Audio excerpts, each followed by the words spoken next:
Welcome back to Heritage Wood Turning. I'm Richard Spencer, and today we're going to be turning a Sputnik seashell Christmas ornament. In this session, we'll cover how to prepare the shell and then how to turn the finials. But before we get into that, if you've watched other of my videos and you have not subscribed yet, I would encourage you to do so. In the lower right-hand corner of the screen is a big red circle with subscribe in the center. I would really appreciate it if you would just click that button. It encourages me to continue creating these videos for you to watch. And now in just a second, we'll get into turning the ornament. All right, now we're ready to start on our Sputnik shell ornament. The first thing we're going to have to do after you purchase your shell, you'll notice that there's a large hole at the top and a small hole on the other side. The problem is these holes are not perfectly round and they're not a uniform diameter from shell to shell. So the first thing we need to do is work on the shell itself and get this hole round on both ends and to a uniform diameter that we're going to use on all the sea urchin shell ornaments that we make. This one has already been worked. The hole has been drilled out to a specific diameter on both the top and the bottom. So this shell is now ready to accept the finials that we'll turn later. And in the next segment, I'll show you how we get this hole in the Sputnik sea urchin shell. Now, getting this hole in the sea urchin shell is a little problematic because you can't just drill it out. The shell is too brittle, and if you try to use a drill bit, it's just going to destroy the shell. The only way I've found that will actually accomplish what we want is to turn a sanding aid. What we have on here is two bevels. One is for the smaller hole, the other one is for the larger hole. And because it's cut at an angle, as you start sanding, the diameter will get bigger. And it will continue to get bigger as you advance it up the cone until it reaches the shoulder, which will give you the correct diameter. The correct diameter for me, the one that I use, is 1.25 inches for the large hole, and I use 7/8 of an inch for the small hole. So at the big end of the cone here, it's 1.25 inches. And on this cone at the shoulder, will be 7/8 when I put the sandpaper on it. And I'm going to show you how I do that. To get the sandpaper on here, you simply cut it to length. You have to know what the circumference is, and you cut it to length, and you make it the width of your cone. And of course, that's going to vary. You're not going to turn one exactly like this. Your biggest consideration, though, is the overall length has to be short enough to where when you're doing the large cone, the end of the turn portion doesn't try to come out the other end of the shell. So you only have this much room to work with. So what I make it is about 3/4 of an inch. I've already cut this piece of paper, and it's 80 grit sandpaper to fit on this cone. I've beveled the edges, and I've cut notches. There's 3 notches in here so that when I glue it on here, the paper will be able to conform to the shape of the cone. And we'll do that. I use Super 77 for the glue. It's a good all-around glue. And you just apply a small amount of it. Let it set up for just a second. Now, this method when you apply the paper like this. You might get, you'll get one for sure, you might get two. But if you're doing a lot of them, you're going to wind up having to replace this sandpaper fairly often. Now this is probably ready now.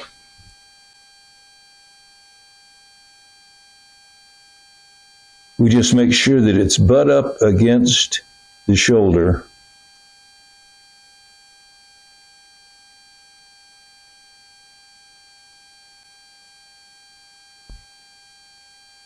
And as you can see, the notches get smaller. And now we have 80 grit sandpaper that conforms to the cone. And now we're in a position where we can actually sand the correct diameter on our shell.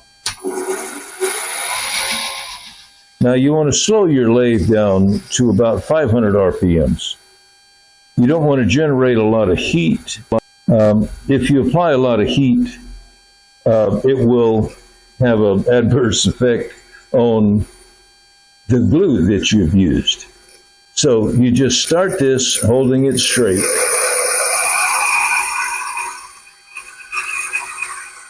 And it will very quickly work its way up to that shoulder. And now you have a round hole that's exactly the diameter that you want, which in this case, for me, is 15/16, excuse me. This is now 15/16 in diameter. Now, to do the larger one the same way, you just slide it up, hold it straight, and work it toward the shoulder. And now we have a hole in the top that's exactly 1.25 inches. And now this shell is ready to accept the finials that will turn in the next section. Okay, we're now ready to start the finials. We'll do the top one first. And I've already turned this around and down to the maximum diameter that I'm going to need on the upper finial. And I like to guarantee the alignment between the upper and the lower finial by installing a dowel between them. And that guarantees the alignment. Now I've already drilled the hole. It's a 1/4 inch hole. I've drilled it about 1/2 inch deep. And I've turned the finial, or rather the tenon, on the end of this so it will fit right on the end of that sea urchin shell. So we're now ready to turn the balance of the finial. And we will do that without a whole lot of talking. And I will just show you how I achieve the final shape on this finial.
Now there's my upper finial.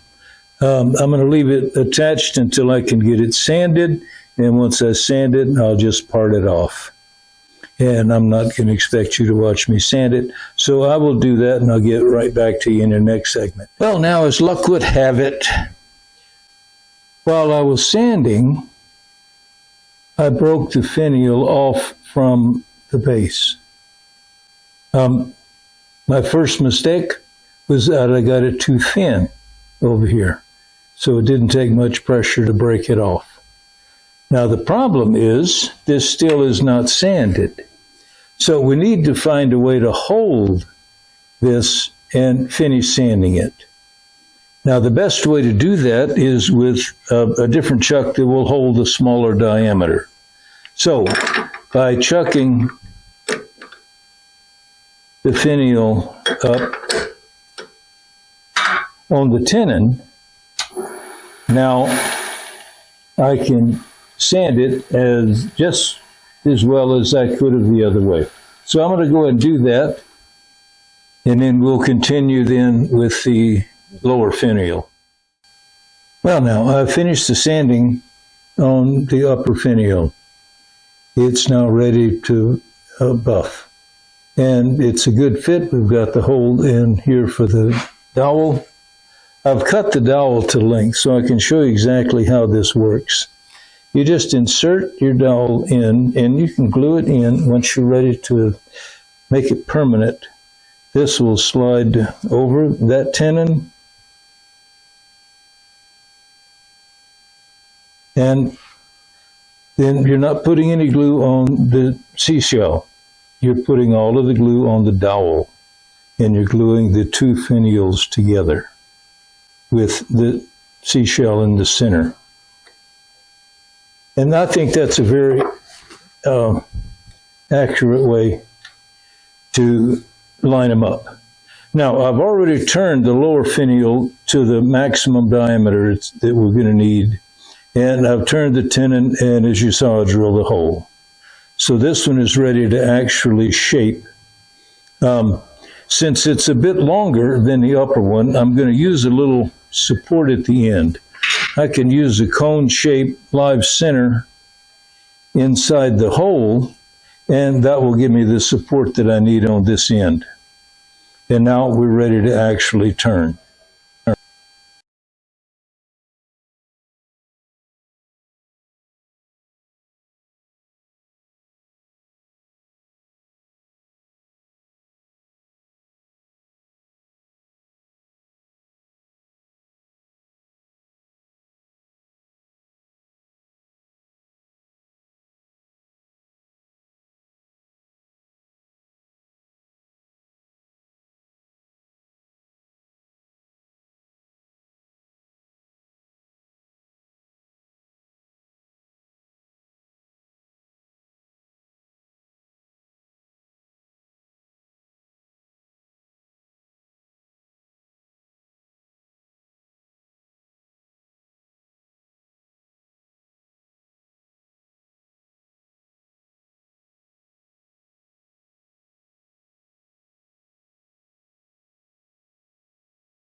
Okay, I'm going to stop here and do the sanding on most of this, and then I'll part off or shape this last section down here, and then part it off and then sand this last half an inch by hand. So I'm going to go ahead and do that sanding, and we'll be right back. Well, now I've got the sanding completed, and it looks pretty good. Now all I'm going to do is go down here and just take all of this down to a point at my mark. And then I can sand that by hand once I part it off. And then we'll be able to finish the finials. So here we go.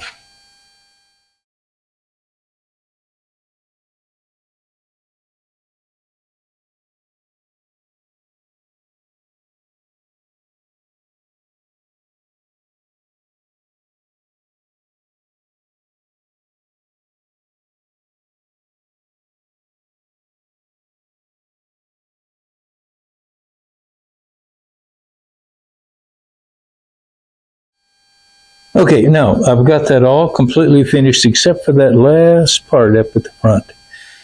Now, when I make a finial like this that comes to a point, I really don't like to try to turn it to a point.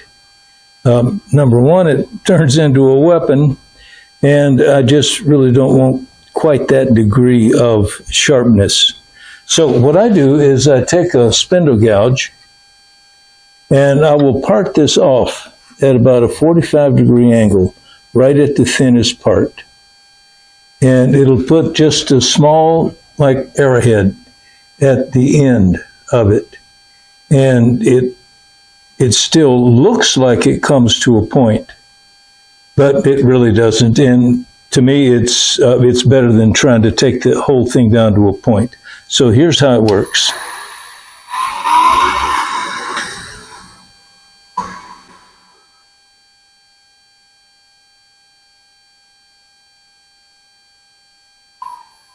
And then there's our finial. And it'll take just a touch with sandpaper on that, and we're ready to put the finish on it.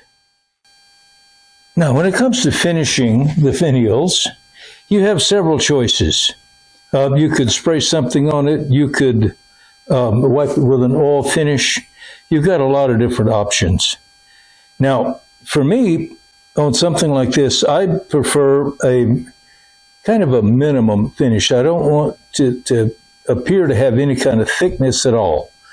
And I'm not wild about glossy. I would prefer a luster.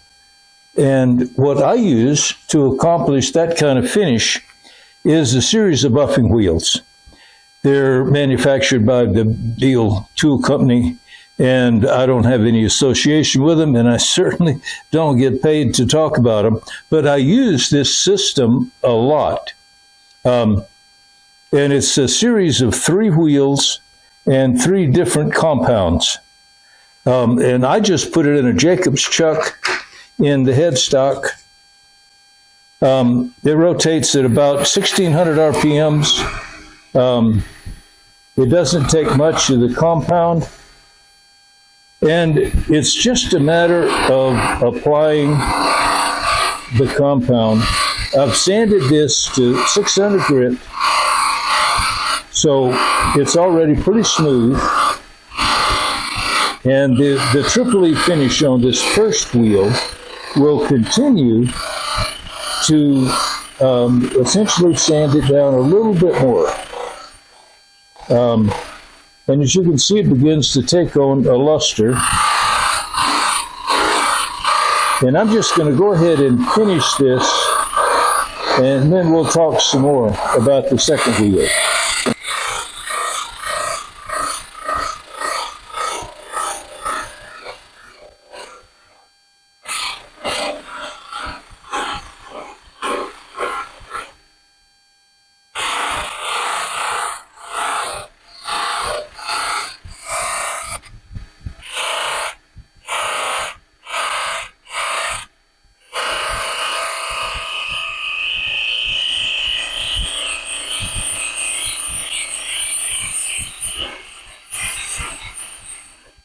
Now you can see it already has a pretty good luster on it, but we're not finished yet. We will take this wheel off we'll put up a second one, and this one gets a different compound. This one gets white diamond. It's just a buffing compound, and we'll go through this one real quickly.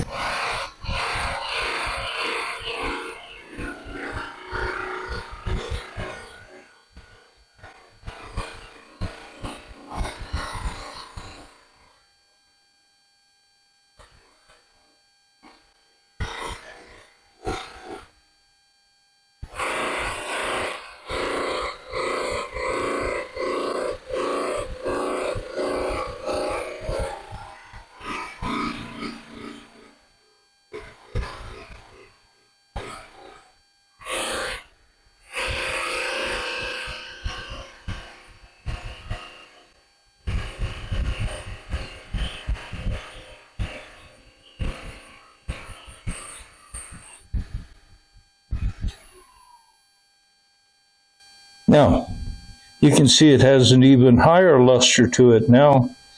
Now, the first two wheels have abrasive on them, and they're actually buffing out the wood. Now, the third wheel applies a coat of carnauba wax. So you put up the end, they're all labeled. This one says wax on it.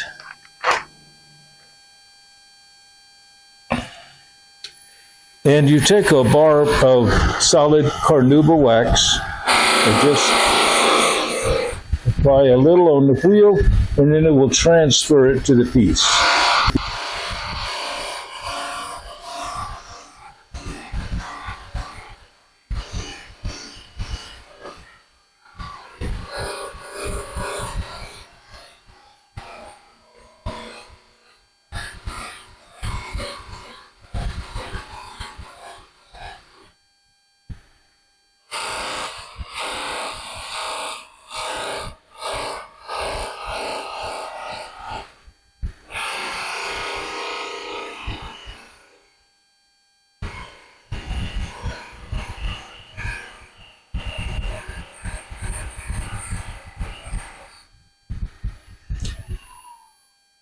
And there it is. I like this finish. I use it a lot. The nice thing about it is in less than 5 minutes, you're finished. It's done. There's no drying time. There's no downtime. You just apply the 3 different compounds on the 3 different wheels, and your finish is done. And there you have it. We'll assemble it in just a moment.